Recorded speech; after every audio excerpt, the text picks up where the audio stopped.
Thank you so much, everyone. Thank you, Bante, for your welcome. And just really thank you for your example and leadership um, and justice work for so many decades for many of us. It is such an important inspiration for, Mm. I think, this upcoming generation, Mhm. of Dharma teachers to have your example and the example of so many teachers from your generation, who have set an example for us, Mm. in bridging Dharma and justice together in a Mm. way that's compassionate, Yeah. but also direct and clear. So thank you so much, Bante. Thank you, Steve. Thank you, Gaiti. And thank you to the library and the Buddhist Association for welcoming me back to the speaker series. I really miss not being able to come down and see you all this year, but I'm still happy that we have the technology to stay connected. So I'm very grateful for that, and hopefully, I will be able to come and visit you all next year when I am sure we will be entering into a new time in the world, a post-pandemic world. And I also love coming down to that part of New York as well.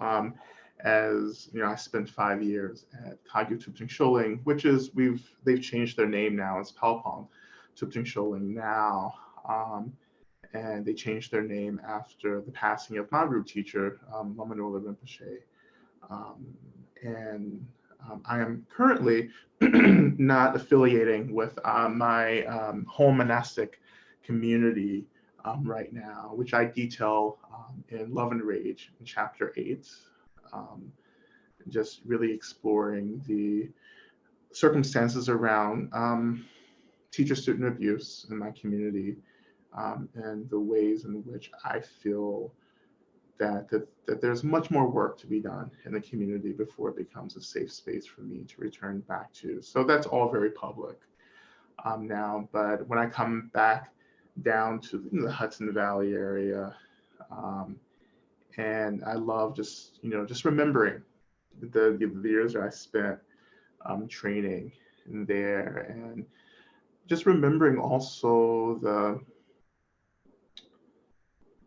the power, the magic of the land in that part of New York, which is quite special. I think is also quite extraordinary. It's hard for me to articulate what um, what that all means, and what that my experience of all that is. But the land is special. I think that has to do with the indigenous communities that once lived on the land and the way they took care of the land and stewarded the land before colonizers and settlers came. And I think that the power, the consciousness, the living spirit of the land is still quite alive. And I think that is why there's so many monastic institutions in that part of New York, which is quite surprising, both Buddhist and Catholic monastic institutions and other spiritual religious groups as well are really clustered in the area as well. So I miss the land, I miss the area, and I long to return back one day, back to that land. But in any case, I am Lama Rod, and I again am really grateful and excited to share the space with you. I since seeing you all in person last year, a year ago, I have been able to publish my second book, which is my first solo book, called Love and Rage, and it was and is a book that really speaks to the times, and of course I had no idea what time it would be in 2020 when I started writing the book, and I guess in 2018, about 2 years ago now, and but when I really started thinking about the second book after Love and Rage, after Radical Dharma, you know, it really began to take shape really after the 2016 elections, where so many people were experiencing a lot of anger, a lot of fear, Um, and for me, it felt like it was a time of deep conflict, this time of war. And I don't use the word lightly, this word war. It felt very conflictual. It felt like many of us were choosing sides and we were fighting um, about who was right. And it was during that period, the post elections in 2016, where so many people were coming to me about anger, really about anger and fear. Just the deep, deep, deep, deep, deep anger, frustration, and worry, anxiety about the times that we were moving into, and particularly for my generation, kind of Gen X, millennials. Many of us had not experienced this kind of shift. 2000 September 11th was definitely a shift, but it felt like a different kind of shift, and many people had no idea how to practice. Particularly with so much of the fear, so much of the anger coming up. Um, and 4 years later, now as we enter into another election cycle, I experience and am seeing the same things, the same fear, the same anger. But also what I'm seeing now, which is new, is this deep fatigue, this deep sense of not knowing how we're going to generate the energy, the momentum, the resiliency to move forward into this period, into a new world, into a new way of being. Um, and so when I began writing Love and Rage, of course, I had no idea what this period would be like. But I just wrote, and I, prayed to the Buddhas, the Bodhisattvas, the Dharma protectors, and so forth, the Dakas, Dakinis, to offer me the inspiration to give something that would be of benefit to the world. And at the time, I didn't really think it was I didn't understand why I was writing the book that I was writing. I initially didn't want to write a book on anger and rage. I was really hesitant to do so because I felt as if I really had very little to say about this subject area. But when I took the assignment on and just committed to it, I really trusted um, my lineage. I trusted my Dharma practice to offer something, to channel something into the world that could be of benefit. And that's why we have Love and Rage now. And many people say, "Oh, love and rage! What an interesting pair of words to place together." And for me, I cannot be in the world in this body, as a queer Black man without taking refuge in love and compassion right now. And love is how I am able to hold space for so many of the experiences, particularly the emotions that feel so difficult sometimes. You know, this week has been particularly difficult. With Republican National Convention really instigating a lot of misleading information, a lot of lies, on top of the the violence against another Black man, another Black person, Jacob Blake, as well, and to continually live through that, witnessing that kind of violence over and over again. And in my case, with this deep paranoia that I could easily be next.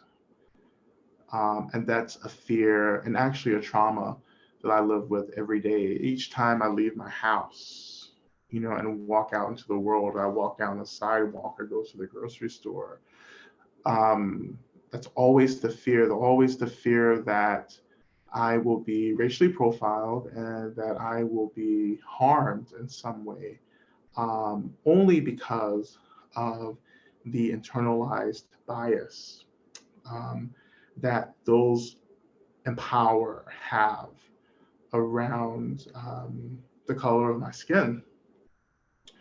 And as we know, and if you've read Radical Dharma, you know that, we've talked about this, we've talked about the history of race within America and how this has come about. In Dharmic terms, for me, it is, I see so much of this as the many ways we fail individually to take care of ourselves, to attend to our own deep woundedness, our own deep delusions, the ways in which we're not expressing compassion, experiencing compassion for ourselves. And again, compassion is this recognition that I am uncomfortable, that others are uncomfortable, and then stepping forward and giving rise to this liberatory aspiration to be free, and not just to be free from suffering, but to free others as well from suffering, from this deep discomfort. And as I move through the world, I see this kind of breaking down of compassion and love for self, and many of us are born into these kind of social relative identities that come with so much history and conditioning. And it takes really profound work, really diligent work and guided work to undo the ways in which we have been conditioned to be in the world, and the ways that we've been conditioned to think about others, right? And it takes a tremendous amount of work to, I think, go against and break through the ultimate kind of conditioning that we experience in the world, which is the conditioning of avoiding our discomfort, of avoiding our suffering. And of course, when we avoid our suffering, then we enter into the space of potentially becoming violence, or becoming a source of violence for others, because we will begin to blame, others for this deep discomfort that we're avoiding. So it must be immigrants, for instance. That it must be the presence of immigrants in our country. That's why I'm struggling to be well. That's why I can't get a job that pays well. This is why, I'm so upset, and sad all the time. It must be because of people of color, it must be because of women, or trans and queer people, that I can't be happy, And that kind of thinking perpetuates itself, and it begins to snowball into systems and institutions and behaviors and patterns, that all form expressions of violence towards others, blaming others for the experiences of discomfort that we have to be with. But when we turn back to Buddha Dharma, we understand that there's this fundamental discomfort that is a part of living, that's a part of our humanity, and that Buddha Dharma and the Buddhist teachings arose to offer insight and a lens into the nature of this deep discomfort, and not only do we get insight into this discomfort, we get this plethora of methods to actually use to create much more of a liberation and an experience of liberation from suffering in this body and in this life. But if we don't use those tools, then we find ourselves being consumed by the suffering. When we're consumed by the suffering, then we become dangerous for others. So I think about my own life, really. I think about my own experiences. And I think about the times in which I have felt overwhelmed by suffering and the ways in which that has potentially become violent for others around me. And I just think about the ways in which I have blamed other people for not feeling well enough. That I have, in many times in my life, connected to this deep sense of insecurity, this deep sense of not feeling as if I am enough, not feeling as if I have enough, and definitely feeling as if I have nothing to give. And that has been this experience of just despair.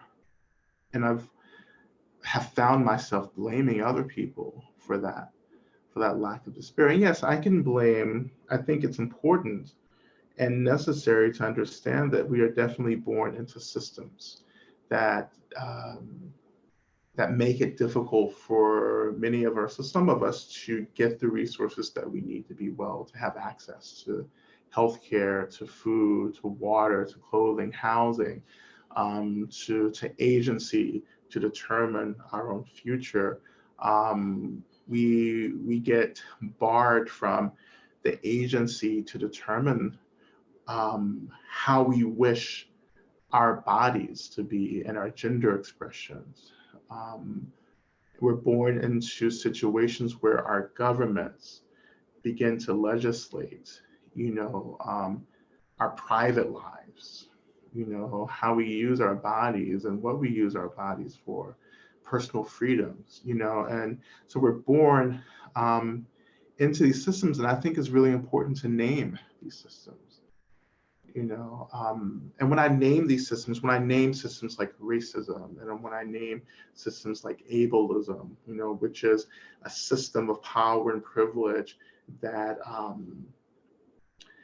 that disadvantages, that disempowers those who do not live up to a normal, validated, or acceptable kind of body, a normal body, we would say, the way we other people, who are experiencing different capabilities, outside of what we consider normal and healthy, right? That's ableism.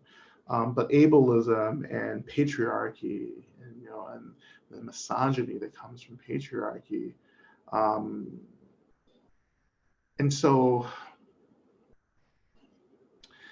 it's important to name these systems, but as I name these systems, though I am also naming my frustration and anger around these systems, I am also very clear too that I am not trying to blame people for the ways in which we participate in the systems, but I am naming definitely that we are all participating in systems of violence, right?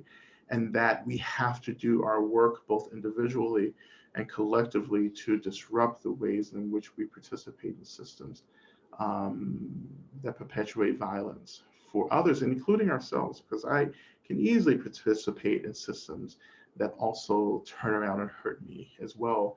I participate, for instance, as a cisgender man in the system of patriarchy. And patriarchy is a system for me that creates a kind of conditioning that's very rigid, that's very tight. It's a conditioning where I am told that my experiences, my body is most validated within the world, and that other bodies, other people, including women, gender nonconforming folks, trans folks, are othered and less than, that it is part of my role in this world as a man to maintain this hierarchy, these power structures, and to just stay where I've been put. One expression of patriarchy is the ways in which the system categorizes you and names you and labels you, and you're told to stay where you're at. And when you choose to cross those boundaries, those places where you've been put, to cross it into something else, then there is a kind of retaliation, you know, um, in that system. Um, and so I have participated in that system. I have participated by, staying put in places, by being told to be quiet, by believing and submitting to this belief that somehow I am better than people who are not male identified. Um, before I came out as being queer and gay, I definitely participated in the system by just being closeted and being silent about my most authentic self. And there's been a lot of fear around that. So what keeps us really planted in these systems of violence is really the fear of doing something different and having to meet the consequences of doing something different, And so coming out as queer and gay, I had to meet the system of homophobia, which is an expression of patriarchy and misogyny, and all the harm that comes with that retaliation of coming out, Um, of course, I was born Black, here in America, in the American South. And so from the actually, ever since the moment I was conceived, not just born, but the moment I was conceived, I was um, a victim of racism. That's always important to understand. Systematic oppression doesn't begin at the moment of birth, it begins at the moment of conception, because our birth parents are, are always the recipients of levels of discrimination and prejudice. Our birth parents can be female identified, and we also understand our birth parents can be male identified as well. And that's becoming a reality. And so either or, there's still a system of discrimination, that still impacts the bodies of birth parents. And of course, that begins to directly impact the child, the baby that's being carried. So ever since the moment of conception, I have been impacted by systems of violence. And born into the world as a Black person, then there's been a system of racism that I've had to work with and to deal with as well. And so again, I always want to bring this back to the love, to the compassion, because I think it's really important for us to come back to these basics, that the only way for me and us and all of us to experience liberation from the systems, the violence, the fear, is by grounding ourselves within this fierce expression of love and compassion, and developing and working really hard to develop wisdom and clarity, to know what's happening, to know how we're participating in things, right? And to know how to get free from these things. And this is something that is just a part of my daily practice. I have to ground myself back in love each and every day. Each day when I turn on the news or read the news and I see something about this country or the administration, about violence or systematic abuse, I have to remember the love, because if I don't remember the love and remember the compassion, then I find myself easily sliding into the fear, and the fear begins to perpetuate and strengthen and feed the hate, and hate is aversion, is one of the three poisons, along with ignorance, and craving, desire, right? It's the ways in which this hate, the ways that I begin to push things away, that I begin to turn away from things, avoid things, And as I've been talking about over these past few minutes, when we choose to move away from something, it's easy for us to begin to blame that thing for the source of all of our discomfort in the world. And so I have to really struggle and fight against the ways in which hate becomes consuming. I have to really fight against the ways in which I have labeled everyone in the world who supports Trump as the epitome of all evil.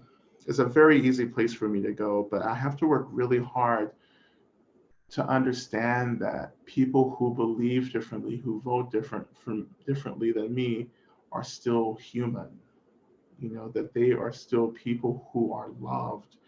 and they are people who love other people.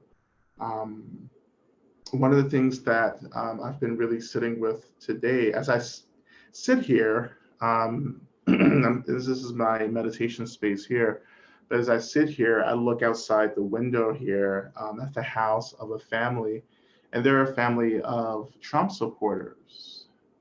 And at the same time, I've lived here for 6 years. At the same time, they have been the most kindest and most helpful people for the past 6 years. You know, the most friendly, kindest. They just, they go out of their way to be a benefit for me and for our neighbors, on this block. And but at the same time, we hold different political views. And they are like teachers for me. You know, um, because they're not evil people, because I have experienced nothing but kindness and compassion, but we hold different views. And for me, that is a teaching that calls into play the ways in which we have to learn to relate to complexity and contradictions. That when we oversimplify things, oversimplification really becomes an act of violence because it erases the nuances and the subtleties of how we show up in the world in the ways that are just really um, ways that are really complex. But I don't mean to use a word to define that same word, but it erases the ways in which we're all individuals and beings that are influenced by many different things coming together, and that creates our uniqueness. And I want to honor that uniqueness, and I want to show up to that because I know that I suffer when others do not recognize my complexity. When people make assumptions about who and what I am and begin to relate to me as something that is other than who I am actually. And so when I know what that feels like to be made for others to have assumptions, then I can adjust my behavior and try to disrupt the ways in which I create assumptions and make assumptions about others based upon just a handful of facts, a handful of details. And that's what we are called to do right now. And I think that we really want things to be really simple, and we want things to make sense, and we're struggling just to be in the world, and we just want things to be clear. But the world doesn't just get clear because we want the world to get clear. The world gets clear because we do our practice, we engage in our meditation, we cultivate wisdom, clarity, insight, and the world gets clearer. And it doesn't mean the world gets less complex, but we begin to see the complexity, right? And we begin to see the complexity, and hopefully we begin to see our own complexity, recognizing that I may want the world to be really simple, but I'm not really that simple. Each day there's something about my experience, about who I am, that I begin to uncover and to begin to look at really closely. And, sometimes it's like, something else to deal with.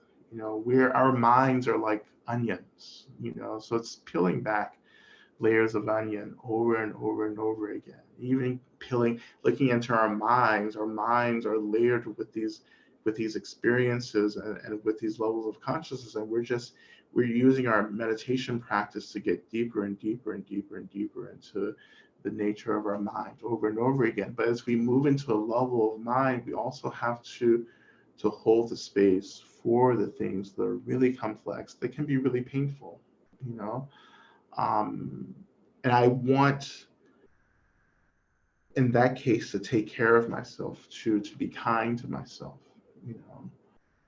So we talk about identities and, the ways in which we're conditioned into believing and acting in certain ways, and how this all contributes to systems and institutions that we're a part of. But the way to really undo our movement, our contribution to these systems is by learning how, again, to develop this deep, intense kind of wisdom. And that wisdom, that insight and clarity has to come about through the practice of kindness and gentleness for ourselves.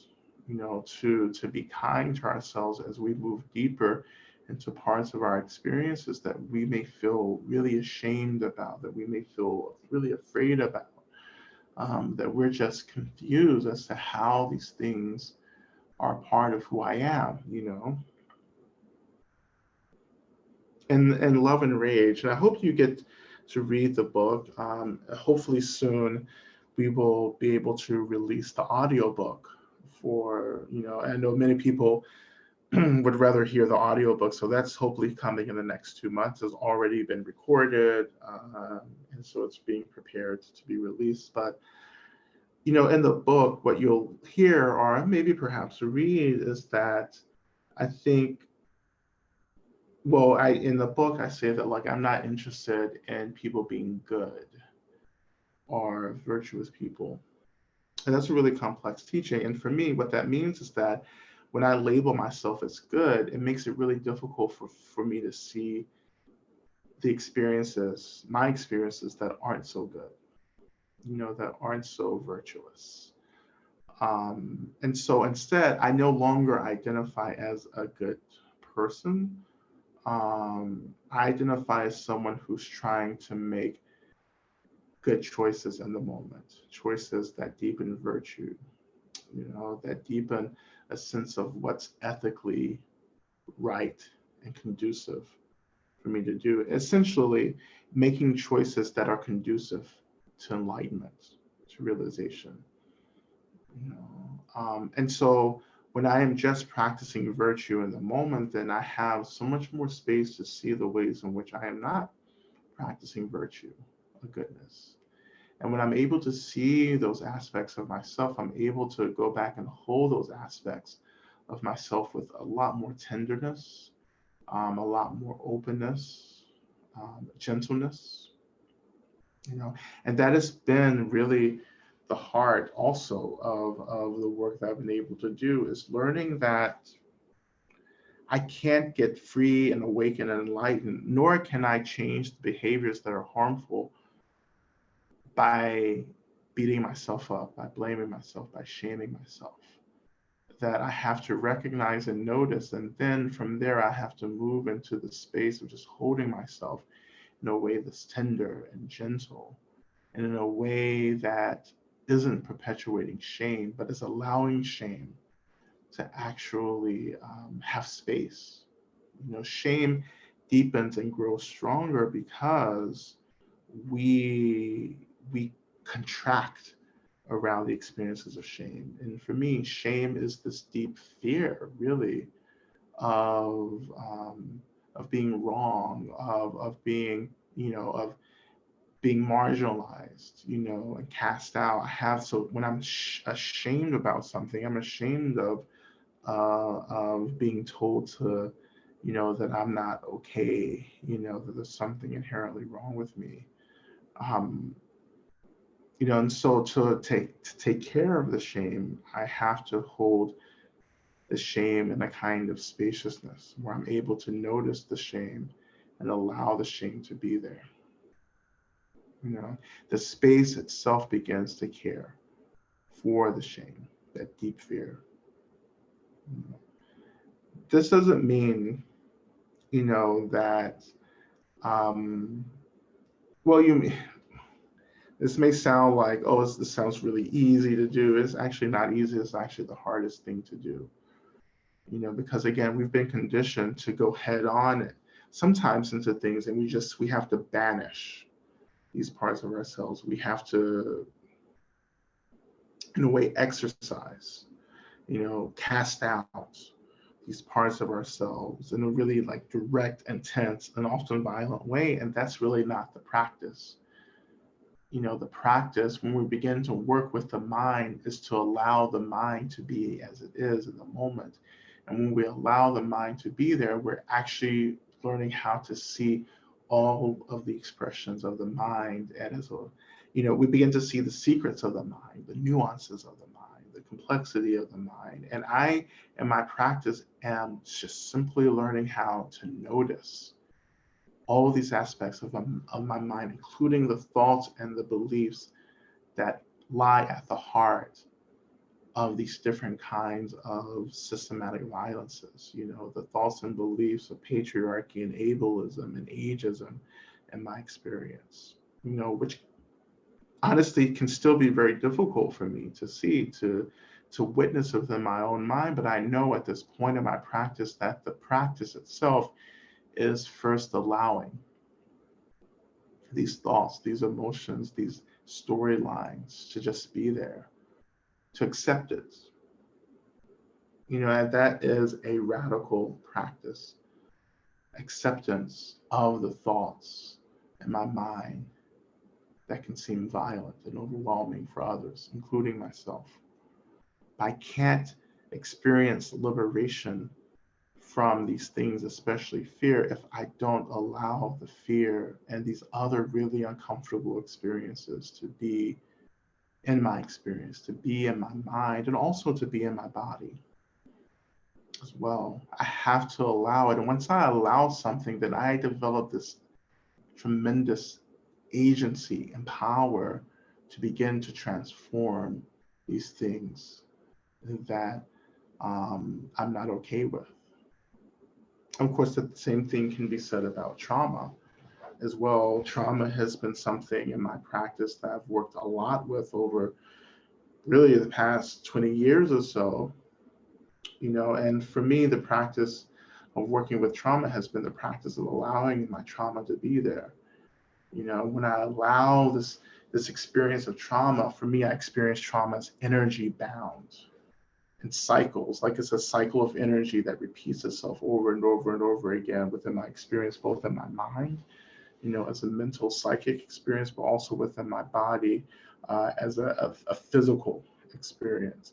But my practice has been allowing the cycles of traumatic experiences to simply be there, giving space to these traumas. And then when I give space to the traumas slowly and naturally begin to release themselves.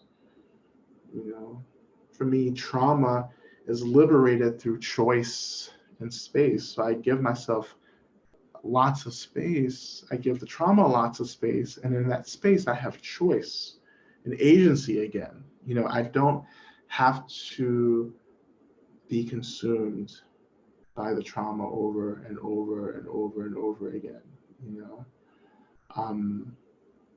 It is such a different way to experience liberation, right? And so Love and Rage, the subtitle for Love and Rage is the path of liberation through anger. And I don't believe that we can ever be free by avoiding anything. I think the path of liberation is always about moving into and moving through the things that we habitually avoid, the things that scare the shit out of us, and also the things that we habitually react to.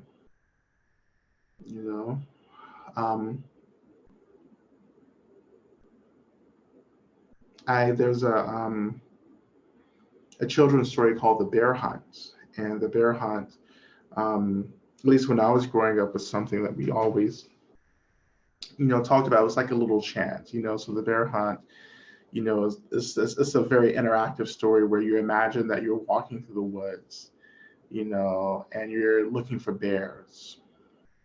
And when and so the kind of story, the gist of the story is you go through these repetitive phrases, like you can, once you're imagining walking through the forest looking for this bear, you come across a log, fallen tree, and then you say something like, you can't go around it, you can't go through it, you can't go under it, you have to go over it or through it, right? And you keep saying that for all these obstacles, and then you find a bear, and then in the story you pretend like you start running away, and then you have to run back into the things that you had to deal with before, the tree, the log, the rocks, whatever it was, But this is really just a good analogy for working with the mind. We can't the material that arises within the mind, be it thoughts of be it racist thoughts, be it, anti-immigrant thoughts, whatever it may be, these thoughts we have to confront. We have to go through it. We can't go around it. We can't go over it. We can't go under it. We can't, erase it and bypass it altogether. We have to go through using the profound tools of wisdom, insight, compassion, and love to move through, what seems so hurtful. And so again, every day I see something in my mind and I go, oh my God, I thought I was a good person, right? And then I remind myself that I'm not trying to be a good person. I'm trying to make choices in the moment that's conducive to my awakening, to my enlightenment. Um, and so working, for me, working with the mind is incredibly important here. And this is why the path of Buddha Dharma and Buddhism is so incredibly important for me, because the path of Buddha Dharma offers this network, this offers these methods of working with the mind that I have found to be the source of whatever little liberation that I experience right now. And just a little bit of an experience of liberation is a huge experience of liberation.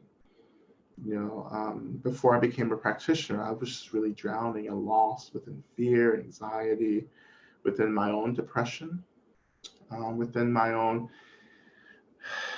levels of discrimination against others whom I blamed, for my own discomfort in the world.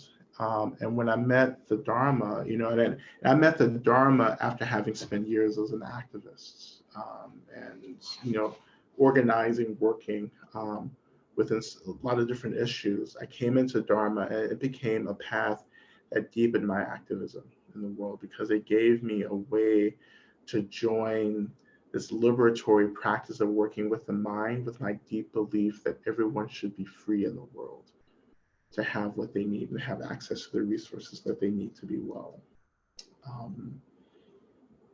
But also, that doesn't mean that, when we begin to really embody these methods, it doesn't mean that we become passive.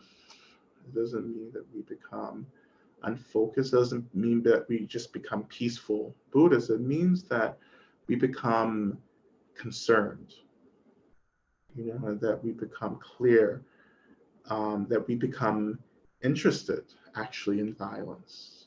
We're not interested in avoiding violence. We're actually interested in thinking about violence and moving into how violence shows up, for ourselves and for others around us. And we're interested in using Buddha Dharma to disrupt ways in which violence shows up for us. So we're not conflict avoiding, we're moving into conflict, I think, when we deeply embrace the methods of Buddha Dharma. And I think this is exactly what is needed right now as we move forward into this period, as we move into another really intense period.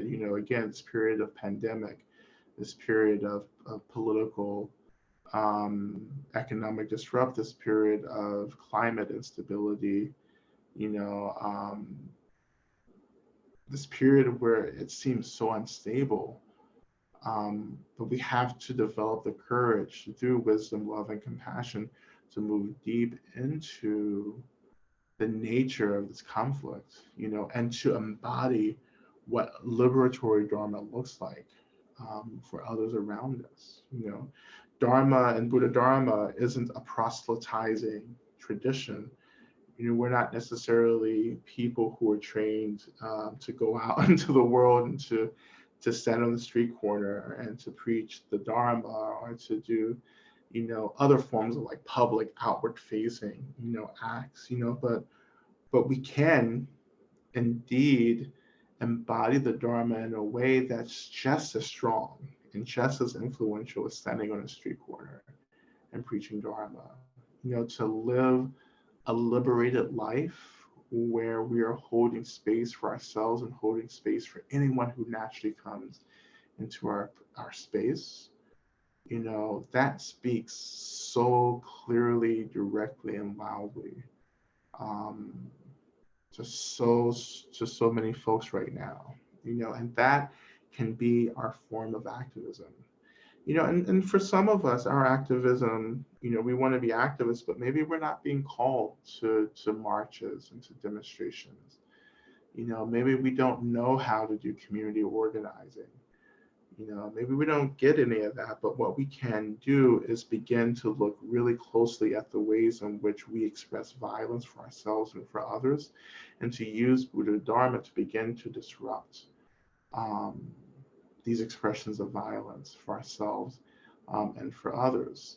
And then within this expression, you can absolutely begin to hold systems, institutions, and individuals accountable. But as I hold individuals accountable, at the same time, I am also remembering that they deserve compassion and love. It is actually my compassion and love which lies at the heart of accountability, as well. Um, if you read Love and Rage, again, referring to chapter 8 about my monastery and my teacher, I deeply love my root teacher, Lama Rod Rinpoche, and I feel still deeply connected to him, but he was still involved in sexual misconduct with students. Some of them were my friends, and so this isn't rumors or hearsay. I have direct, personal, close relationships to those that he was in relationship with, and it was violence. It was a violent relationships. And I can love my teacher. At the same time, my love and my compassion also must hold him accountable for his harm at the same time. And that is, for me, chapter 8 and this whole situation with my teacher, it is the deepest expression of love and rage for me. And it was when all this was happening. It's still really important for me as an expression, but this is the most intense kind of coming together in love and rage that I love, that we can love someone intensely, that someone can literally save our lives, but at the same time, knowing and seeing that they've created violence for others.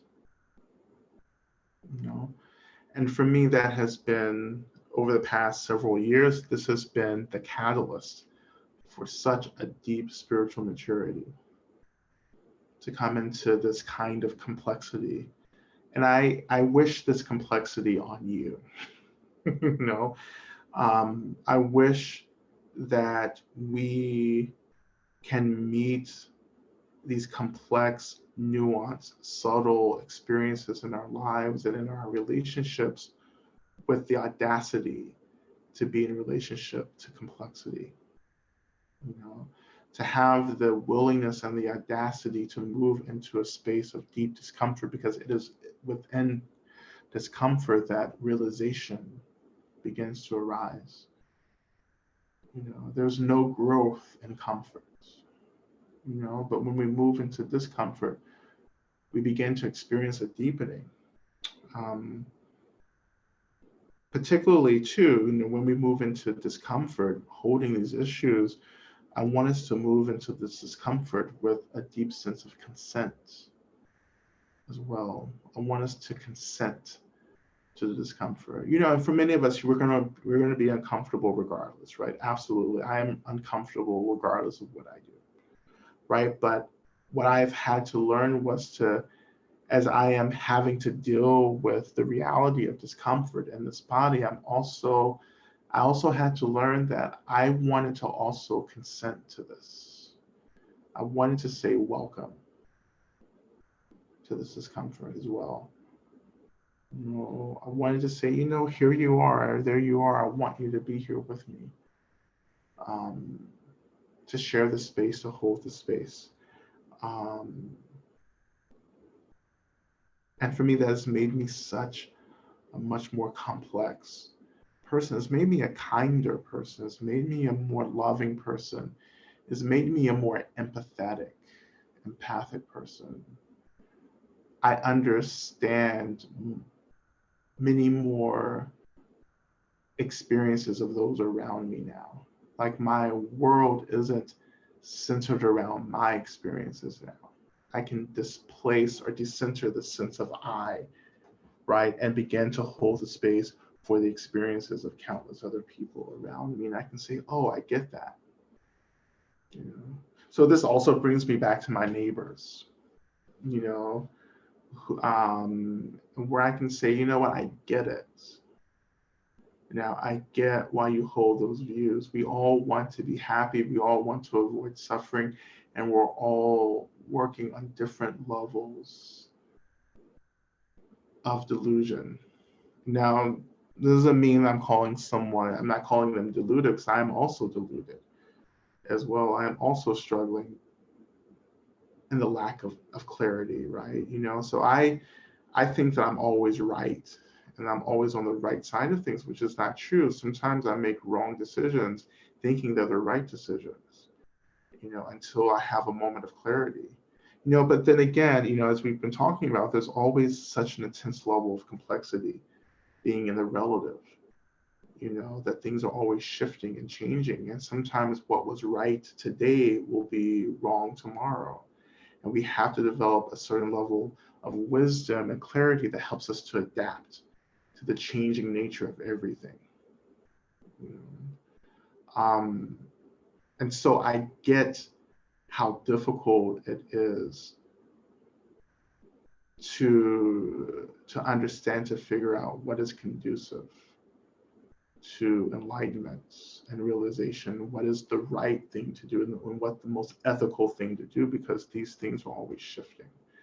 And it takes practice and it takes work and it takes being a member of communities and support groups that reflect to us back the ways in which we may not be making the most the healthiest decisions to be free in the world, and this is the limitations of individualism, that we have to move into collective relationships where the collective reflects back to us the ways in which maybe we should be making different choices. It's easy for me to bullshit myself when I'm disconnected, and so many people do that. There's so many people in the world who create so much violence because they don't get feedback from others around them, often because people are afraid. They're afraid to give feedback to the people. They don't feel empowered to give feedback. And so there are just people who wander through the world, people like, I don't know, hypothetically speaking, Donald Trump, who don't get the level of feedback that they need, nor would they probably care about the level of feedback. And that is an expression of deep delusion. It's when we're not sensitive and empathic or empathetic to the world around us, to the needs of others. And of course, we call that being a sociopath, right? That lack of connection, that connectivity to ourselves and to others, and how people are experiencing suffering and discomfort. And that makes one quite dangerous. It makes you even more dangerous, particularly if you hold the most powerful position in the world. And lastly, talking about climate and climate instability is, as we're experiencing the shift in our climate, as we, some of you may be actually tuning in from California, where the fires, it's the fire season and it's really out of control. I've been talking with people this week actually who have been displaced from their homes, because of fires, and I was out in LA last November during the fires as well, working with people in Dharma groups who were struggling with displacement as well. And one of the things that we have to understand, the interconnectedness of everything.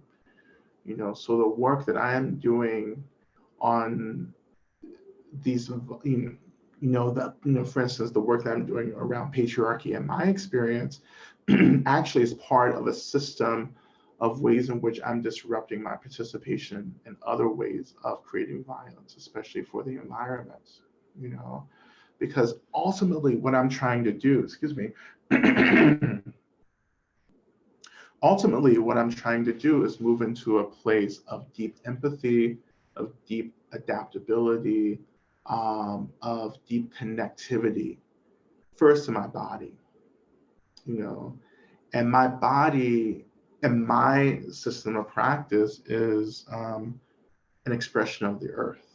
And so as I'm connecting more deeply to my body, cutting through the ways in which systems of violence have conditioned me to be in relationship to my body, I am at the same time connecting more deeply to the expression of the earth, and I am a practitioner of indigenous, ancestral Native American practices as well. And I do, have elders and medicine people that I study with as well and train. And so much of my training has really been about understanding that the earth, the land, is conscious. That the land itself is also a being. This is why I speak about the land, in in the Hudson Valley being alive and vital and dynamic. So I think that is the consciousness of the land expressing itself that was cared for and tended to by Native American communities, indigenous communities, and that I think religious institutions are really connecting to as well, which is why they've built monasteries. And we've built monasteries in that part of the country. But to understand that the land is living and live and that the land needs care and tending to, that the land supports ecosystems and supports other various kinds of beings, including humans, and that the land is also deeply connected to the weather and to the climate. But I can't get into that sensitivity until I begin to get into my body, and I can't get into my body until I begin to disrupt the expression of trauma. And to get into trauma, I have to disrupt the ways in which I am buying into these systems of oppression and violence. So everything that we're doing in terms of like systems of oppression are really directly related to how we're able to reconnect to the land, to be with the land, and to say at some point, oh, like everything that I'm doing as a human in terms of like participating in racism and patriarchy and ableism and so forth, everything that I'm doing in that arena actually has a direct impact on the land. And the environment, the ecosystems, the earth. So the more I can develop compassion and empathy for my own situation, the more that I can develop empathy and compassion for the land that I abide on, that I live with, every day. And I begin to develop a deep respect and connecting to the land. I begin to care for the land. I begin to care for creatures that rely on the land. I begin to care for the formless beings that are connected to the land as well, the spirits, the guardians, the protectors of the land as well. I develop a respect and an awareness of that, and this is, one of the reasons I think for me, I came into Tantric Buddhism, Vajrayana Buddhism, or Tibetan Buddhism, was, this invitation to really think openly and to think realistically about the unseen world, the formless world, and to be in an accountable situation or an accountable relationship with the unseen world, that I want to be held accountable, by the unseen world, the formless beings in the land, because we're in an interdependent, interrelated relationship with everything. And we have to come back into that realization that we are interconnected, interdependent. So I think I want to stop there for our practice. And I wanted to just offer a very, very short meditation practice. And this can actually help us transition into questions. We're gonna be ending just around 4. We're not gonna go past 4 o'clock. It's just like a 10-minute practice, just to settle our energy and to just transition, into more discussion and questions. So, we'll begin. And many of these practices are in love and rage as well. and you can read that as well. So we're just going to do a short 10-minute practice and then come and do some questions.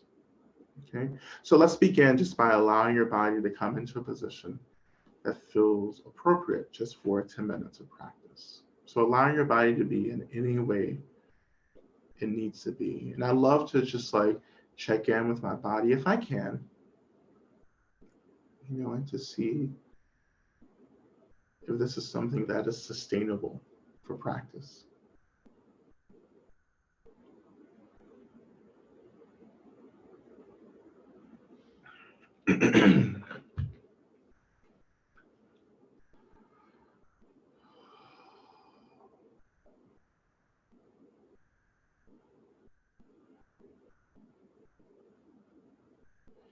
And I just turn my mind to giving rise to an intention. And for me, my intention for practice now is to free myself and to free all beings from suffering.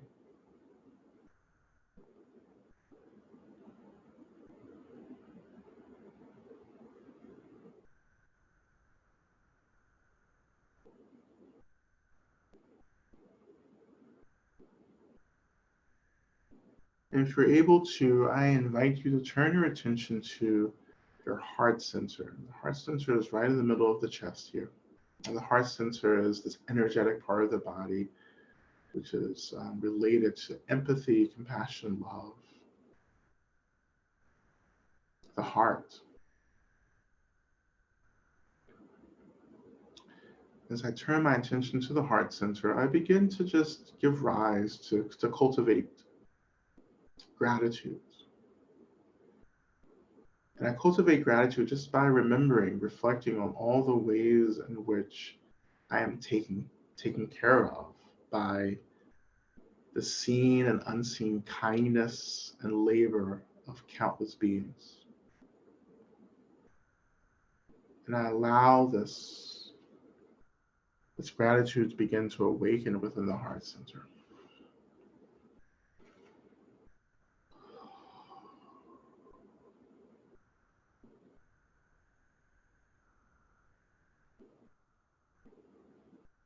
If you can, allowing this energy of gratitude to begin to circulate through the body and also through the mind, awakening both the heart, the mind, and the body in this deep appreciation for the kindness and labor of others.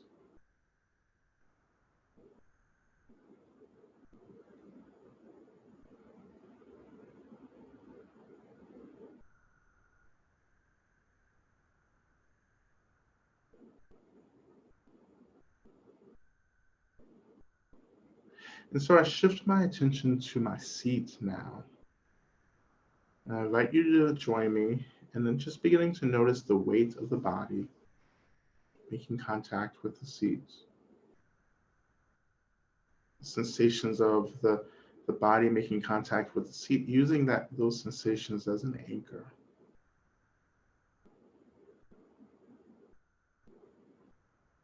Anchoring the attention, bringing the attention low to the seat, low, deep into the body.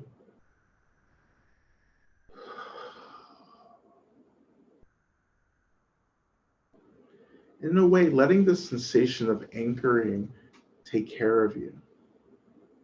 Allowing these sensations to be a source of refuge and surrendering into.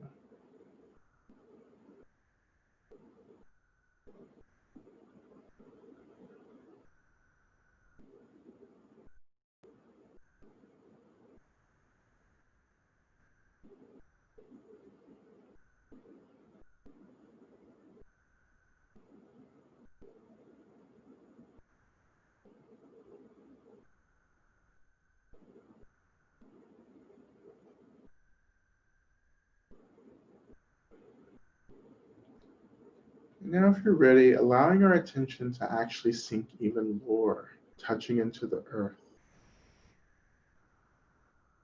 So touching into even the floor under us that's supporting us is an expression of the earth. So allowing our attention to touch down into the earth, the foundation that's holding us.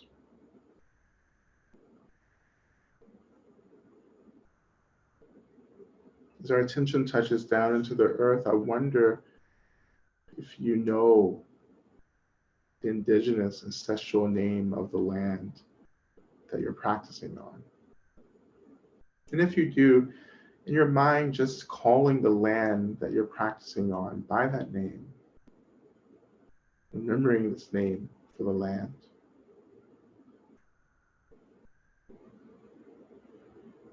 As we remember this name for the land, we can allow the land, the earth to awaken, to be a being, to have consciousness.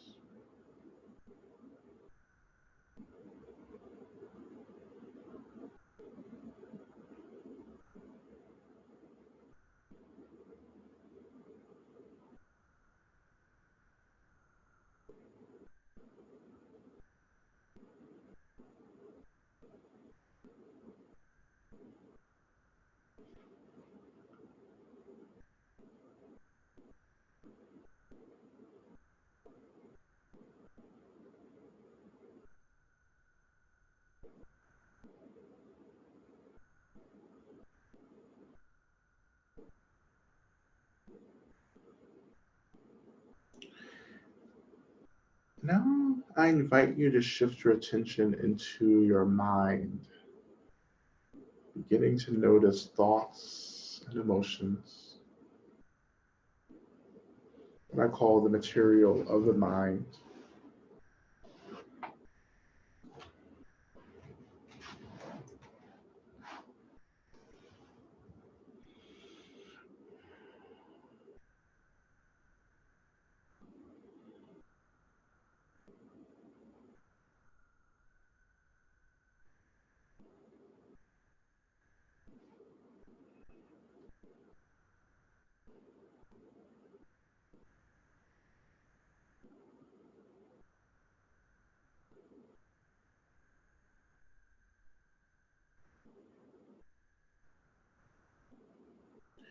And I invite you to imagine that your mind is like this vast, wide open sky. Your mind is like the sky.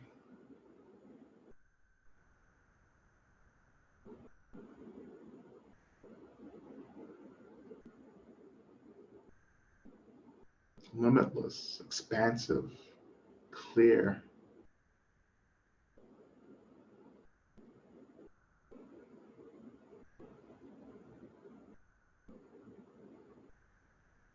Begin to imagine also that the clouds in the sky are just your thoughts and emotions passing through the sky of the mind. We just gaze up at the sky, our mind, and we gaze at the clouds of thoughts and emotions passing through the sky.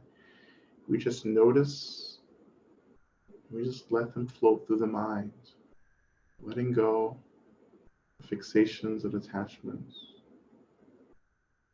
letting the sky mind be open, vast, borderless,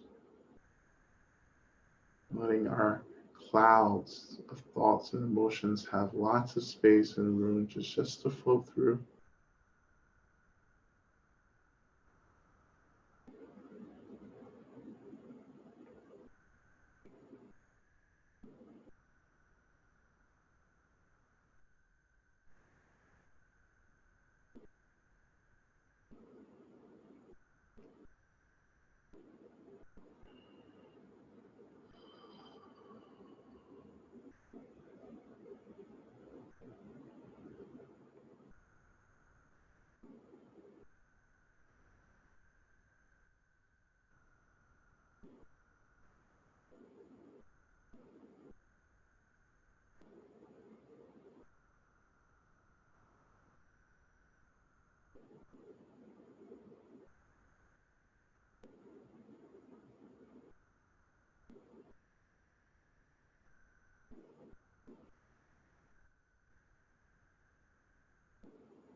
So slowly we begin to transition out of the practice, shifting our attention back to our seats, noticing the weight of the body.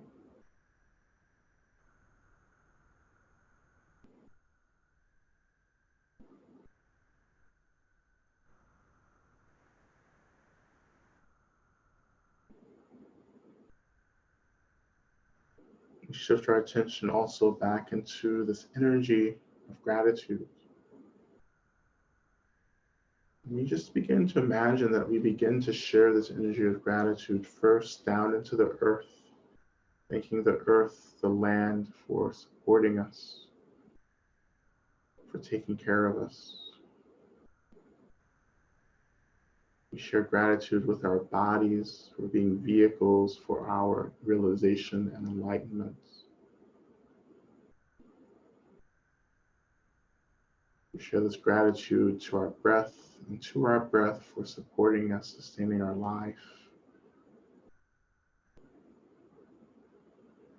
We share this energy of gratitude into our minds, thanking our minds for being awakened and woke.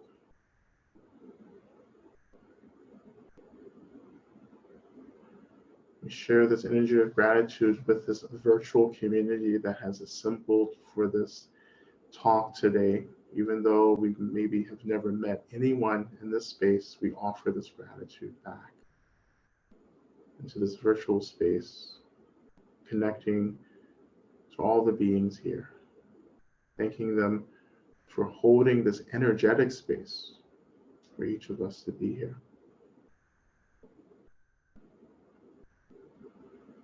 And finally, we share this energy of gratitude to all the Buddhas, the Bodhisattvas, the Dharma protectors, to all the authentic, genuine, realized teachers, gurus, and spiritual friends.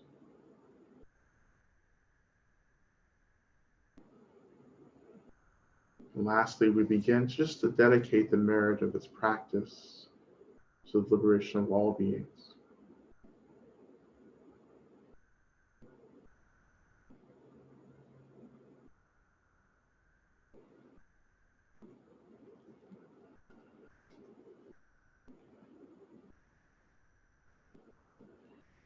So we can slowly come back into the space, and I encourage you just to do some simple movements as we transition into our question and discussion.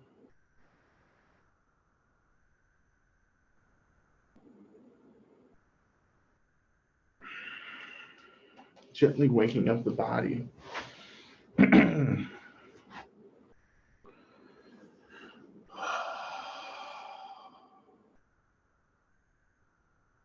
So thank you so much for your practice, and thank you so much for your attention. And so now we'll just open up the space for questions, and I think that we can get questions. I don't know how we're doing questions. I think Kaiti or Steve will be looking out. Yes, we encourage participants to use the raise hand function in Zoom. And once we see you've raised your hand, we will call on you.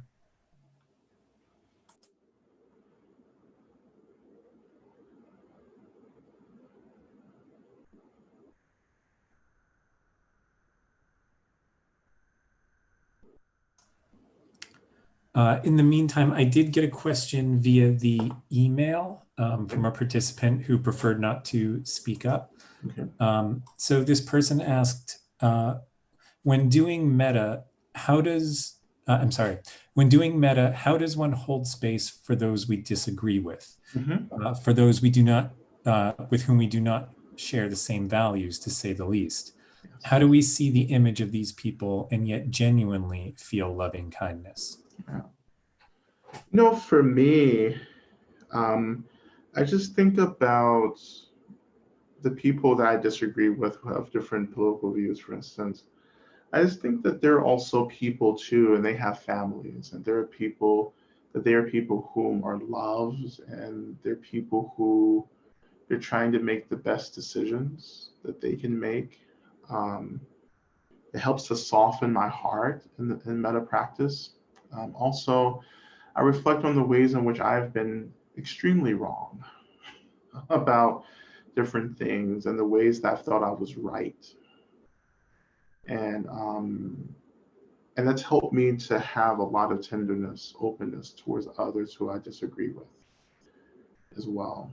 None of us are right on the right side of things all the time. And so I think that's really important for us to consider as we move through the world right now. Yeah, though it's very difficult to do that, it's still the reality. Sometimes I've noticed, often I've noticed that sometimes when I've really, really disagreed with, sometimes when I've disagreed with people, I've come back and realized that I actually do agree with them. There's an alignment there. And so I have an open-heartedness, an open-mindedness to where people are coming from. And that helps me to deepen the meta practice. But we can still do meta for people and still hold people accountable at the same time. Okay. We have some hands have gone up. Okay. Helena, I've invited you to unmute and ask your question. Thank you. Where does evil come from? So evil and bad things and people make us angry. Yeah. But are they really real, or they are just our mind's delusional or illusional work? Yes. Mm-hmm. Well, yes, ultimately it is an illusion, absolutely. And in my practice, I don't often think about evil. I definitely don't think about people being evil. But I think that people can be, as we talked about earlier, can be quite delusional. So when I say delusional, is the absence or the lack of wisdom, of clarity. So when we don't have clarity about things, particularly a clarity or a wisdom that's paired with compassion, then we actually become quite violent. We can do really bad things, and so so compassion for me is the ways in which I try to tune in to the suffering of others who are expressing a lot of violence in the world, including people that I vehemently dislike. There's still a lot of suffering, and I think really unhappy people who are really lost in their suffering, are the most violent folks in the world. And I think that if they weren't so uncomfortable, if they weren't so unhappy, then they would be different people. And also another hopeful reflection that I do is that I reflect on the ways in which we're all born into very different situations in life. And that there are many of us who are born into situations where we just do not get what we need in order to be well. We don't get the love, the support, the basic resources that we need. There are so many children, and some of us have been those children born into really dysfunctional households, born into abusive households, born into poverty, born into a number of different things that's made it really difficult for us to mature into adulthood feeling as if we have enough of what we need. And then there are those of us who had the opposite. Many of us were born also into situations that were really quite loving and compassionate and conducive to our deepest well-being. And so I feel as if I was someone who was born into a really positive situation. I did get the basic love and the basic resources that I needed. And so when I'm moving through the world and I have conflicts with people, one of the things I think about is that maybe they're struggling to be well, considering that they may have been born into difficult situations or they have survived really difficult situations, and that they're doing the best that they know how to do. And maybe that best is just being really confrontational or violent, regardless, we can have a consideration of that, but also we can also have boundaries as well, because you don't have what you need doesn't mean that you get to treat me in certain ways that are violent. And if I can say that, if I can recognize that, then that's an expression of compassion. I haven't blamed you for the things that you've survived, but I've said that, like, I deserve to be happy as well, to be free from harm. So I want to love you, but I also don't want to stick around to be an object of violence from you. Okay, great. Thank you, Helena, for that good question. Elaine, please go ahead. And also, when you're asking a question, we invite you to start your video. Hi. Hi. Really wonderful to meet you, Lama Rod. My question is, I wrote a little bit of it, but I may add something as I'm trying to express this. First of all, thank you so much for all of your work and a lot of your brave words, which are things I'm struggling with as a Buddhist practitioner, mainly identified with Tibetan lineages as well. And having recently come back to the US and observing many things here. So specifically in light of the multiple sexual abuse scandals that have become apparent in the last few years, I'm interested in how to prevent unnecessary harm in a Sangha, to ensure that neither the teacher nor the Dharma brothers and sisters are, as you say, bullshitting ourselves. Yes. And I'm interested in how the community can be in optimal health to support its practitioners. So whether you saw, for example, in your Sangha, that this harm could have been prevented, was there something structurally, was there something that we can address so that we won't continue to see this break in trust and the dissolution of sanghas in this way. Yeah, absolutely. Because I do think the community is very important. Thank you. Thank you. That's a very important question. And I have survived 2 communities of teacher-student misconduct. And so one would say I'm drawn to these communities, or we could say that it's just prevalent. In our culture right now. But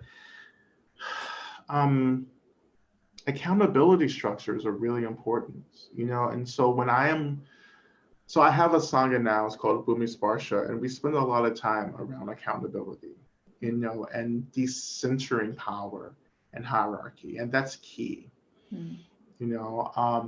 So I think that when we are looking into Sanghas, particularly Tibetan Sanghas, like I'm interested in how the teacher can be held accountable. How we can offer feedback to the teacher. That's important. In the communities that I've come out of, that was really impossible to do. What was also really part of the communities that I come out of is how power was centralized and contained within a small group of people and rigidly maintained. And so there was no transparency. So I didn't have the right to go up to someone who had power to ask them about power, or to ask them why they made a certain decision, or to be held accountable. That was not That was not possible. I was, matter of fact, told, that it wasn't my business, that it wasn't my concern, to ask these questions or to know certain things. So that's already a red flag, And I think in terms of how do we work to create healthy communities, it takes the community understanding agency, that we do have a level of agency that we have to take ownership over. And my agency says that I have a right to ask questions. I have a right to set boundaries. What has been really important for me is reading work around cults. A matter of fact, I just ordered a new book around, research around cults, and I think that's important for us to kind of study, to understand like the kinds of communities we find ourselves in. And of course, there's work that the teacher has to do as well. And so I think there are many teachers, and I would talk specifically about Tibetan traditional Orthodox culture, where if you're working with a Rinpoche, if your Rinpoche is the head of the community, traditionally Rinpoches were subjected to a really brutal, traumatizing experience of training, beginning as children or as soon as they're recognized. That was the case for my teacher, for Norla Rinpoche. It was literally being confiscated from your family and being kind of put into the system where they did experience physical, sexual, and mental abuse within the training.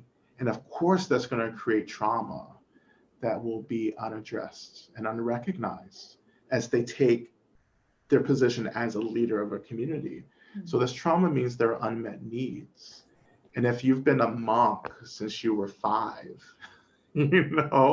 like how can you possibly get these needs unmet outside of the spiritual community when the spiritual community is the only thing that you know and understand? And of course, you're going to seek to have these needs met within the Sangha, within relationships with students. It doesn't make it right, absolutely. It doesn't make it right, but I understand that more. And now. And I just think that mental health, anything is important, like mental health, like trauma, mental health, counseling support, all of that is really important to incorporate into traditional communities like the ones I come out of, as well. For me, there's been this huge disconnect, and that's a part of cults, cultures, as well as this tendency to bypass kind of traditional mainstream kinds of mental health, structures. Like I've tried to reform communities, but now my work is creating new communities where we kind of just start from the ground. We're going to start with accountability. We're going to start with a decentralized power structure. We're going to start around talking about mental health. We're going to talk about community accountability and teacher accountability. We're going to talk about ethics. So if you go into a community and if you repeat the things I just said around ethics, accountability, transparency, if people just kind of stare at you and look at you and say, what are you talking about? Then you're in a dangerous situation.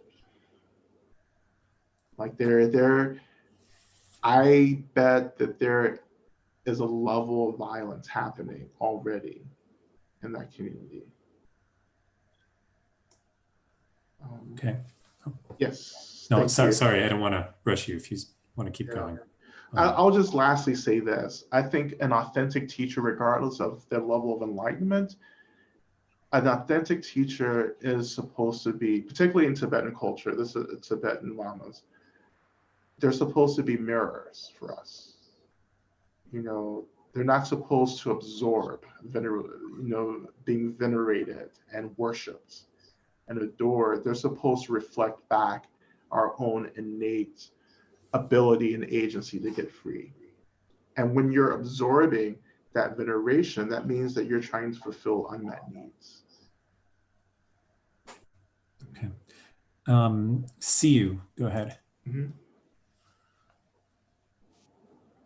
Oh, hi, Lama Rod. Thanks for the let me turn on my camera. Yeah, thanks for the presentation.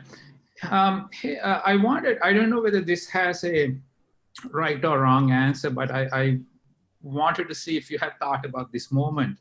You mentioned about the RNC convention. Yeah.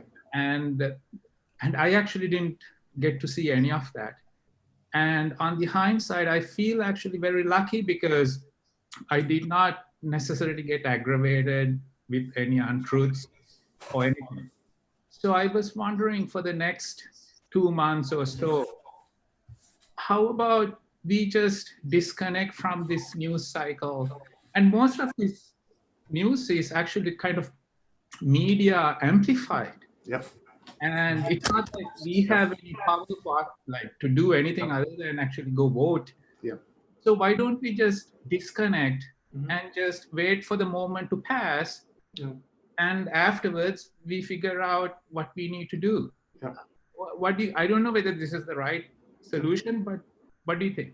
Yes, I think that is important. I think we have to be wise about the media that we consume right now.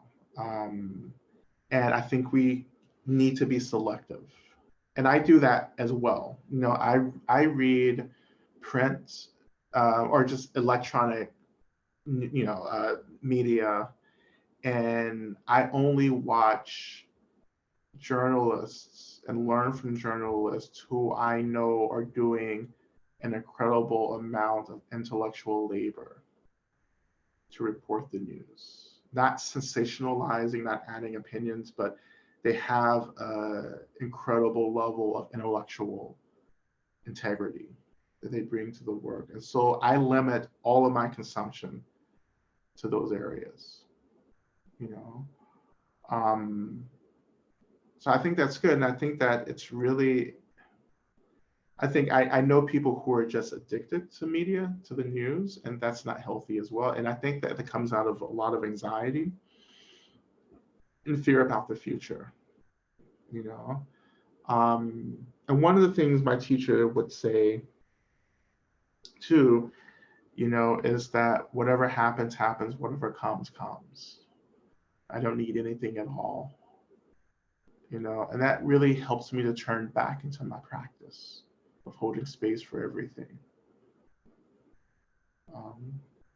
I think that we all, even not just with the media, but with social media, I think we all have to create limits, and boundaries around what we're consuming. I think we have to practice more in the next 2 months as well. And I'm doing that as well. I'm shifting more attention into my own personal practice because I'm holding space and supporting so many other people.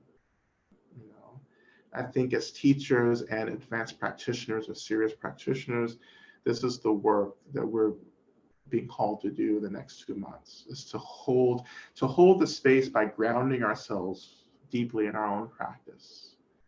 Because so many people without practice will be experiencing a lot of disruption. Already are, absolutely already are, but it will intensify. It's going to be a wild ride coming up, but I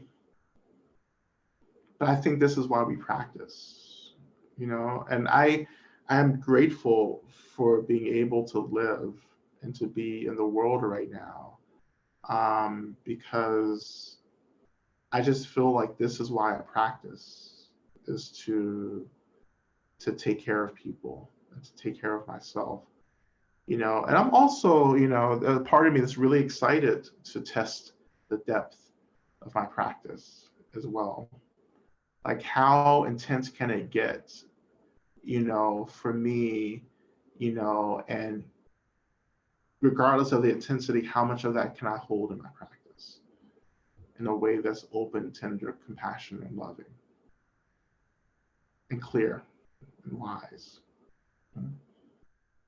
I think that's, if there's going to be something fun, that's going to be the fun thing, is testing my practice out. Okay. I'd like to invite Tessa to ask her question. Hi. Hi. Hey, thank you so much for your talk today and for your books. It's an honor to be here and to read your work and be in your presence. In your 7 homecomings meditation, you bring in ancestors. And I, like in the past year, I've been just thinking a lot more about ancestors and who I am in this lineage.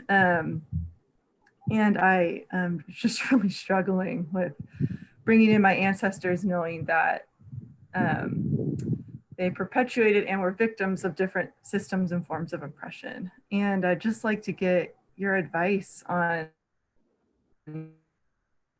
bring them in and that in to a practice. Yeah, absolutely. Thank you for that question. I think that's really important to consider, and it's a very common question as well. And I think that it's easy to frame ancestor practice in a way that's, can be really positive and fun, but it's actually not that fun at all, not for anyone, actually. Because there's a level of responsibility that we have to hold when we reconnect to these beings who have, like us, lived really complex lives. And we begin to connect to that complexity and the suffering around that complexity.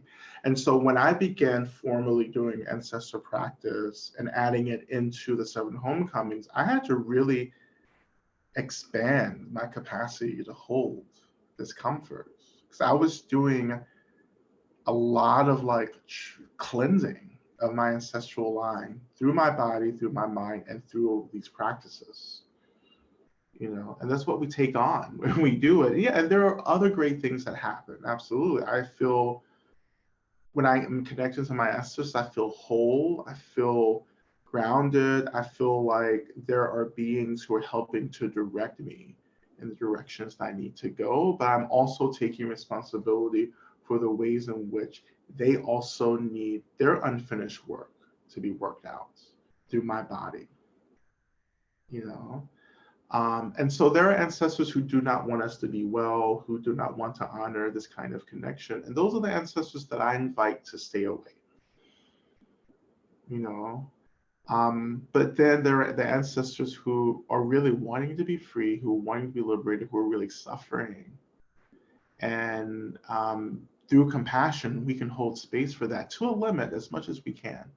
And it's okay to set boundaries and to say, no, I can't do any more than this. And I often do, and I say, this is enough today. Thank you. Particularly when I'm really deep in practice, I'm like, when I step into that energy, when it becomes overwhelming, I have to say, you know what, this is enough for me. And I have to set boundaries. And you have the agency to do that in practice. You're not powerless. And I, really want to remind everyone engaged in ancestor practice, you have a lot of power to say no. So always remember that in the practice.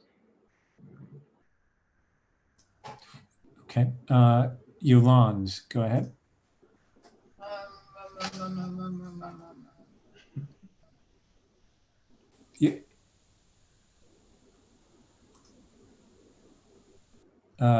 Okay. And okay. Oh, We hear you. Okay, there we go. Okay. I read your book. First of all, I was very intrigued when I saw your ad on the Theravada site. Mm-hmm. And I signed up right away. Mm-hmm. I gotta hear what this guy has to say.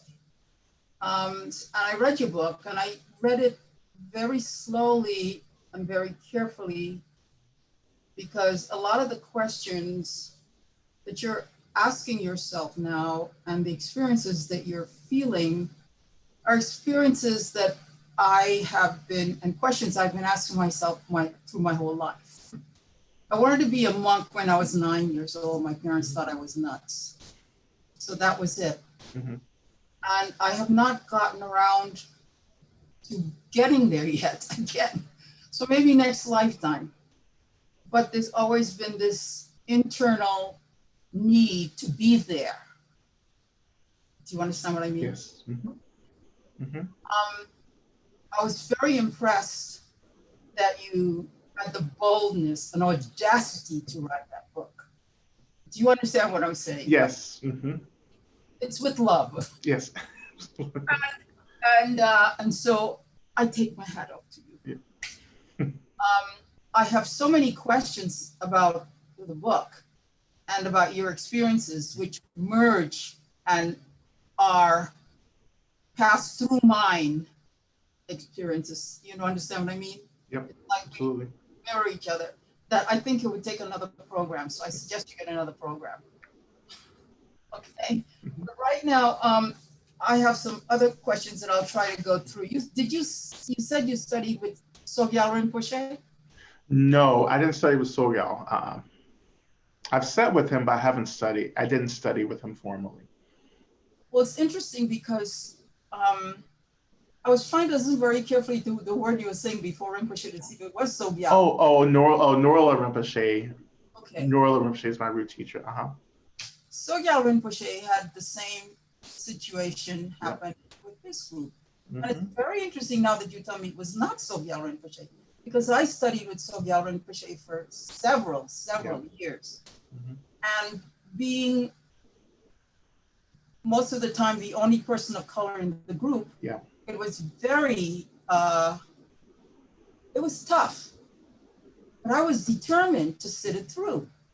I sat through all the verbal abuse by people who resented my presence there. Mm-hmm. And also the trying to push me out. Yeah. And I watched while other one or two fewer people of color who came in were disrespected and also tried to be pushed out as well.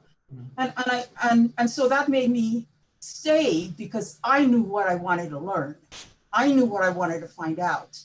But I retreated within myself. You know, you retreat. You don't try to be gushy friendly, you know. Okay. And I stayed over the years, but I was always studying because there was this hunger in me, you know, this hunger. Until I finally got to a point where I was really like, I was flying. I wasn't all the way there yet, but I was flying, which is where I think you are now. Yeah. And then I had to take a rest. It was too much. Mm-hmm. And then the also what made me take the rest too was that the whole community fell apart. Mm-hmm. Mm-hmm.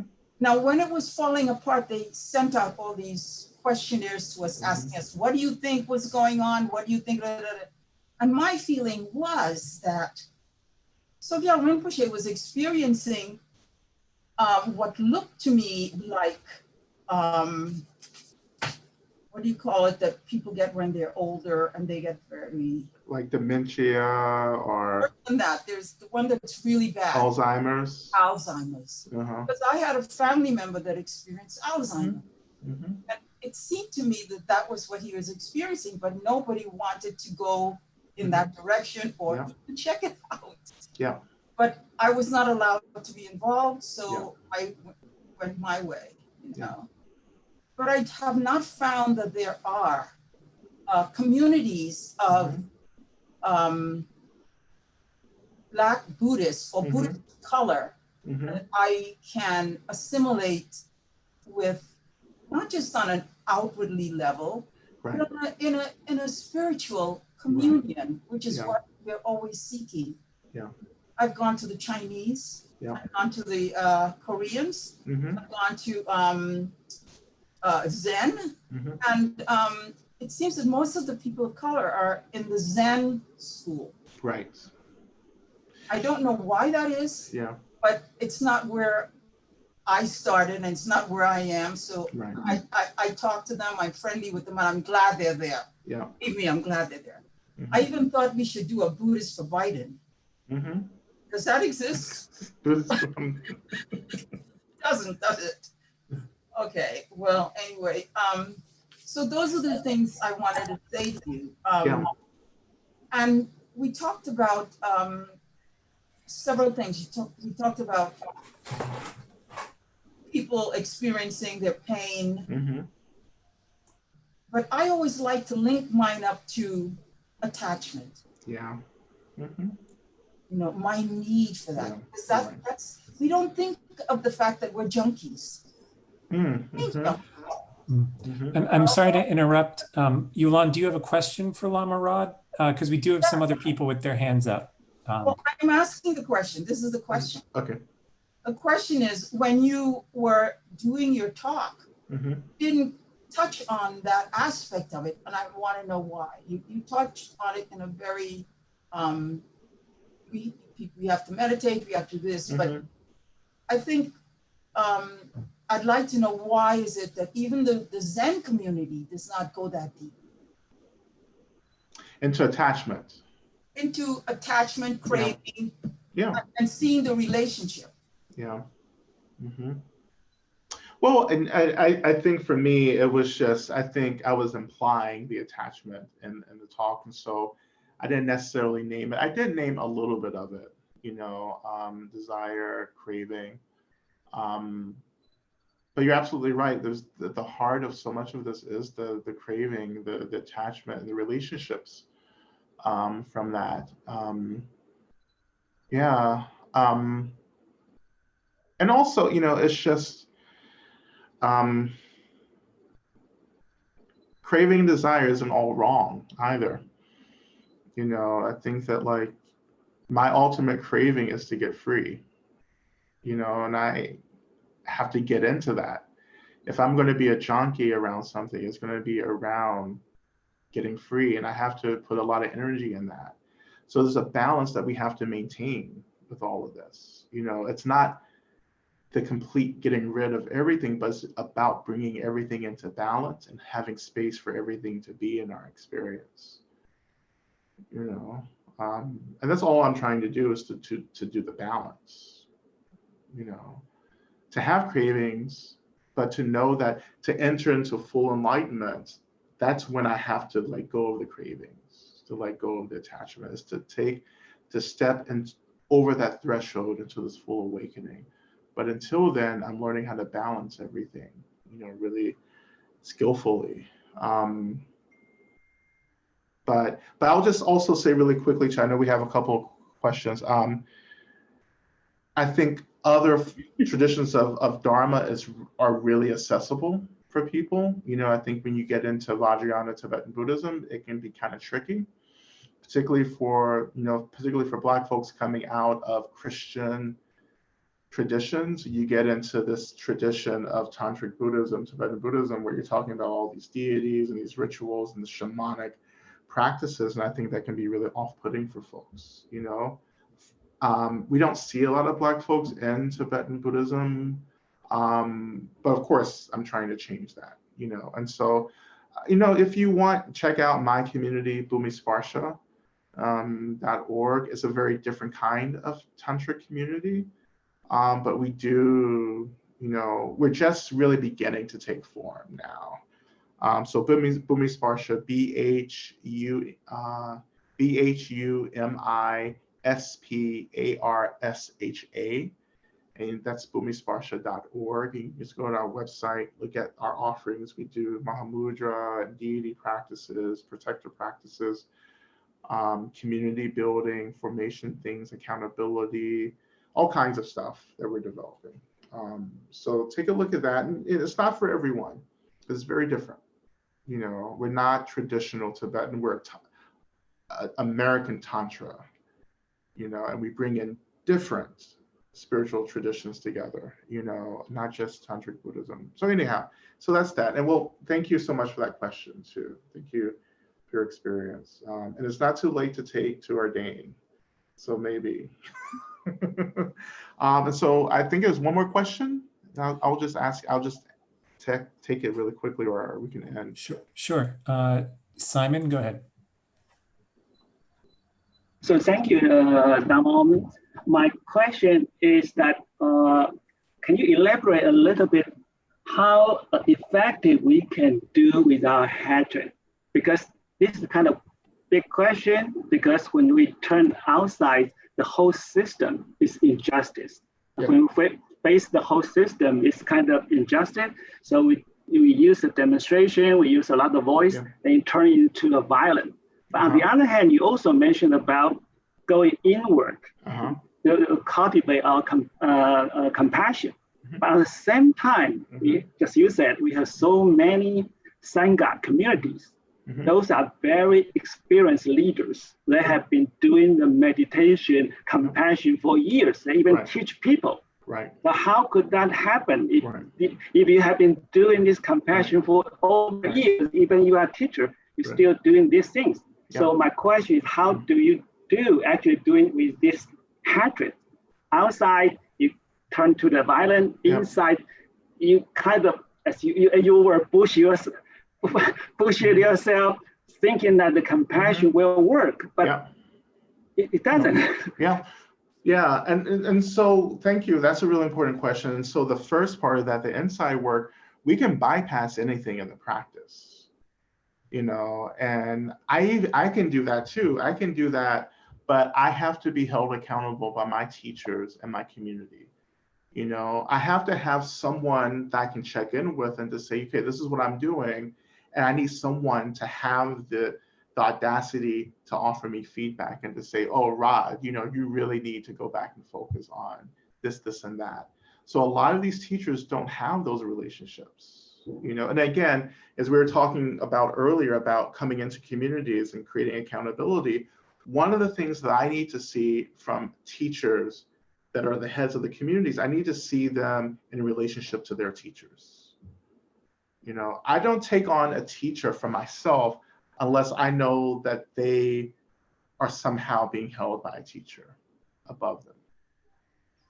So that's really important. And so that helps us to not bypass, but to go into the real work. And then the outer manifestations, of hatred and violence, right? That is the complexity of living within the relative, the relative world, we're always having to deal with the nuances, the complexities of trying to get free socially and relatively, and balancing that with ultimate liberation.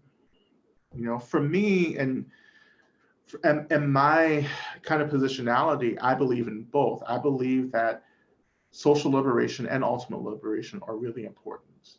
That social liberation leads into ultimate liberation, and so I want to bring both of those kind of efforts into collaboration and into a relationship. But we also are having to deal with the ways in which, there are so many people in the world who are so disconnected from resources and from the things that they need, and that violence, a use of violence, becomes really the only way for people to get the things that they need, And sometimes, we have to be very careful about looking at other groups and their struggle for liberation and telling them how to get free. Because I can definitely come from a position of power and to say, what, trans folks or gender nonconforming folks, this is how you should get free within the system that we've set up around cisgender privilege. That's not actually my right to do that, even as a teacher. Like it's not white folks' rights to tell me as a Black person in America what I should be doing to confront police brutality. We have to be, so again, the nuance, the complexity has to be held in this, and it's not ever going to line up perfectly. There's no such thing as utopia. There's always going to be this complexity, and we're going to see it everywhere. We're going to see it in our sanghas, And it's always going to be something that we have to stay on top of. We always have to be asking ourselves questions and interrogating things and having discussions and doing the study and the reading and everything, you know, and that's what we're missing. We really want to get into the nuances. And that's what I'm focusing on in my next writing, is the nuances and complexities around violence and Dharma, as well, because I have the same questions. You know, I'm a Buddhist, you know, I should be really peaceful and promote peace, but I also know that peace can be oppressive for people who are looking to get free. So I want to explore that. I don't know if I'll have answers in my exploration, but I think I'll have more questions, which is often what good scholarship is all about, is actually unearthing more questions than kind of landing anywhere. But that's it. I think that's our time for today. I don't want to keep everyone past 4 o'clock, but thank you everyone for your practice, for your attentiveness, for engaging as well.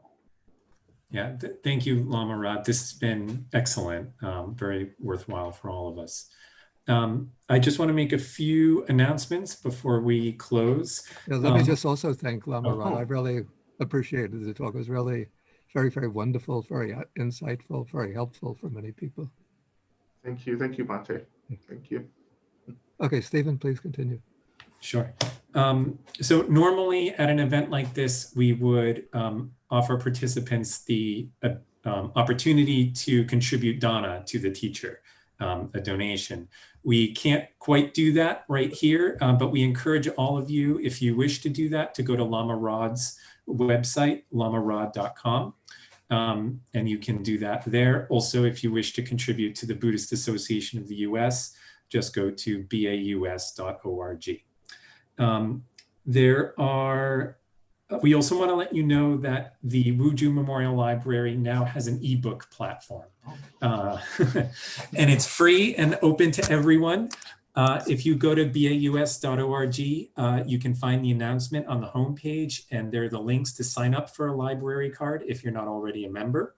And if you are already a member, you'll need your barcode, but there's a form to fill out there, and we'll send you your barcode and password.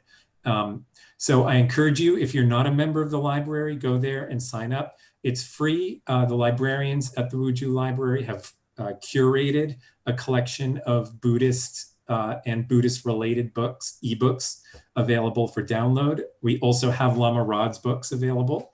And so we encourage you to go and borrow the books. If you want Lama Rod's latest book, you're going to have to wait. Someone actually checked it out during this event, but you can put a hold on it, so you can have your place in the queue. So do check that out. And that's all that we have. Kaidi, was there anything you wanted to add? No, I just want to add a comment. Someone sent to my boss email that said that thank you for the love and rage. It has meant the world to me. Okay. Okay. Thank you so much. Yeah, thank you, Lama Rod. Thank you, everyone, for coming, and hopefully next year in person. Yes. Thank you, everyone. Thank you, everyone's participation as well, and hopefully we will see you more often. And also Saturday morning, Bhante Bhikkhu Bodhi is giving a Sutta study class.